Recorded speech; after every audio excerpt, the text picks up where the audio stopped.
Desde su llegada a la presidencia de la República, Andrés Manuel López Obrador prometió que se acabaría con la impunidad, que se acabaría con la corrupción. Aquí hay una pregunta de fondo. ¿Verdaderamente se irá contra los exgobernadores corruptos? ¿Habrá justicia para los que de pronto ya están encerrados? ¿Buscarán inclusive ir tras de Peña Nieto? Esa es la pregunta que ponemos sobre la mesa y saludo con mucho gusto a Víctor Hugo Hernández y Eduardo Manzanares. Señores, que tengan una excelente tarde y un maravilloso fin de semana. Vaya tema que nos dejas en la mesa. Magda, te saludo con afecto. Claro, gracias. Lalo, te saludo con afecto. Buenas tardes. Buenas tardes, Vic. Oye, pues caray, mira, una de las, digamos, afrentas sociales más sentidas que puede tener la sociedad mexicana, la opinión pública informada, y que va muy relacionada con un problema no solo de personajes, de verdaderos ladrones de cuello blanco, que aparte de todo, aparte de ladrones, son ineficientes como administradores y como políticos, y que pues nos han puesto en un papel terrible. Mira, tengo este dato, fíjate, de los 17 gobernadores encarcelados en los últimos 12 años, 10 han enfrentado acusaciones de corrupción o enriquecimiento ilícito o abuso de poder. Pues se encuentra entre ellos Roberto Borges, César Duarte, en fin, y más, ¿no? También otros también señalados, Andrés Garnier, los Moreira, Humberto Moreira, Jorge Torres ya liberado, también forman parte de gobernadores encarcelados, otros tantos. Tenemos una lista enorme de gobernadores, de exgobernadores, en donde casi siempre, la mayoría de ellos, pocos, más bien podemos decir que pocos son los que salen limpios y pueden salir a la calle, caminar limpiamente entre su comunidad, caminar amablemente entre su comunidad y seguir llevando una vida normal. Casi siempre terminan viviendo en cotos aislados, fuera del país, en otros lugares, porque es tanto el desprestigio y es tanto el saqueo y también la impunidad que no hay para dónde hacerse, mi querido Lalo, y de verdad tocamos el tema y siempre volvemos a lo mismo. ¿Qué falla? ¿Las personas o las estructuras? ¿O fallamos todos? Yo creo, Víctor, que fallan las personas y hacen fallar a las estructuras, y también pues nosotros estamos inmiscuidos de esto. Fíjate, y te hago una pregunta. ¿Cuántos expresidentes de México, de la época reciente y no tan reciente del país, cuántos exgobernadores de México podrían hacer lo que hizo don Adolfo Ruiz Cortines, por ejemplo, de terminar con su presidencia, al concluir su presidencia, venirse al estado de Veracruz, vivir su vida común y corriente, quedarse con el carro que tenía y regresar el que le habían regalado a su esposa porque él no podía estar recibiendo Cadillacs de lujo, y que su casa se convirtiera en un, y que su casa se convirtiera en un museo, Víctor? ¿Cuántos expresidentes pueden hacer eso? ¿Cuántas casas de expresidentes pueden convertirse en un museo? Echeverría, ¿no? Sí, pero ¿qué el caso tipo de Luis casa? Echeverría, triste y lamentable, que un expresidente prácticamente es sepultado, muerto, sin homenaje, sin reconocimiento social, prácticamente con una discreción triste y lamentable, mientras tú ves que otros países con democracias más avanzadas, pues bueno, se rinde un culto, un homenaje, un honor, incluso termina, como tú bien dices, con museos, ¿no? con museos donde se honra su memoria, su obra y su trayectoria. Incluso aquellos que llegaron a terminar mal. Recuerdo el caso de Nixon, cuando renuncia Nixon en los Estados Unidos, en la peor de los escenarios, imagínate. ¿Y qué es lo que ocurre? Bueno, con el tiempo se reivindica la figura, porque el hombre sigue en la actividad, trata de salvar su nombre, de limpiar su nombre, y al final, bueno, recibe cierto reconocimiento social con todo y sus defectos. Pero aquí prácticamente todos son en carácter de impresentables, Lalo. Impresentables, pero también imperseguibles. A ver, si tanto acusan de que en la época de Vicente Fox hubo corrupción, incluyendo a los hijos de su esposa Marta Sagún, si tanto acusan que en el sexenio de Felipe Calderón hubo corrupción, si tanto se acusa Y se está comprobando que en la administración de Enrique Peña, que yo le llamo la época de la cacocracia en México, a ver, ¿dónde están las denuncias penales formales, Víctor?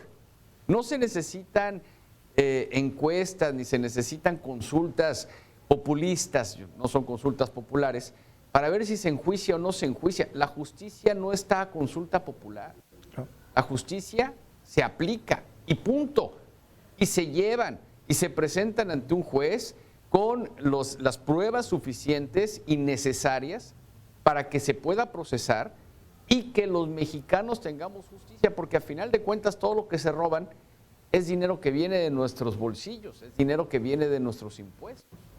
Entonces nos estamos dejando robar dos veces. Una, cuando el gobernante hizo mal las cosas y robó. Y dos, cuando nos roban la justicia, porque no regresan toda la lana que se robaron, Víctor. Entonces, es verdaderamente increíble. Y lo mismo sucede, y tenemos el caso emblemático con Javier Duarte de Ochoa, aquí en Veracruz, que a la mera hora llega un acuerdo con la Fiscalía y le cambian el delito. Entonces, tiene que pagar una multa de 56,000 pesos, 8 años de prisión, y los más de 1,100 millones de pesos de los que se le acusó originalmente, pues ahí se quedaron, no los tiene que regresar. Entonces, a ese nivel estamos. Fíjate, Lalo, no, es que también, ¿sabes también en qué cae uno en la cuenta después de tantos años de ver esto?